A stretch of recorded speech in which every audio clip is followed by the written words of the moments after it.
अस्सलामुअलैकुम दोस्तों, क्रिकेट की ताज़ा तरीन अपडेट हासिल करने के लिए मेरे चैनल को सब्सक्राइब कर लें। ऑस्ट्रेलिया और पाकिस्तान के टेस्ट का तीसरा दिन आज पाकिस्तान ने 2 विकेट से जो 132 रन पर पाकिस्तान ने कल मैच को रोका था वहीं से आज स्टार्ट किया तो पाकिस्तान के खुरम शहजाद आते ही आउट हो गए। उसके बाद बाबर आजम आए, बाबर आजम ने 21 रन बनाए, वो भी आउट हो गए। इमाम उल हक जो कल डटे हुए थे वो भी आउट हो गए। उसके बाद सऊद शकील 28 रन बनाकर आउट हो गए। सरफराज अहमद भी 3 पर आउट हो गए। सलमान अली आगा 28 रन बनाकर आउट हुए।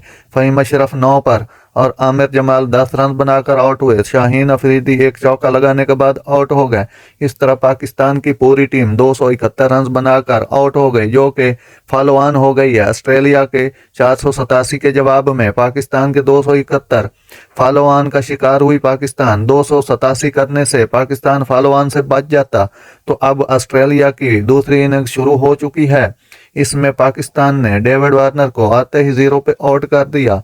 उसके बाद अब पाकिस्तान को ज़रूरत है ऑस्ट्रेलियन टीम को जल्द से जल्द आउट करे और पाकिस्तान को इस मैच में वापस आने के लिए क्रीज पे रुकना पड़ेगा, स्टे करना पड़ेगा। रुक कर खेलने से पाकिस्तान जीत भी सकता है, अगर जीत ना सका तो ड्रा ज़रूर कर सकता है। ये सिर्फ और सिर्फ पाकिस्तान को स्टे करना पड़ेगा क्रीज के ऊपर। पिछली बारी की तरह अगर जल्द विकेटें गिरी तो पाकिस्तान को हार का सामना भी करना पड़ सकता है। नाजरीन, ऐसी बार वक्त खबरें सुनने के लिए मेरे चैनल को सब्सक्राइब कर लें। अल्लाह हाफिज़।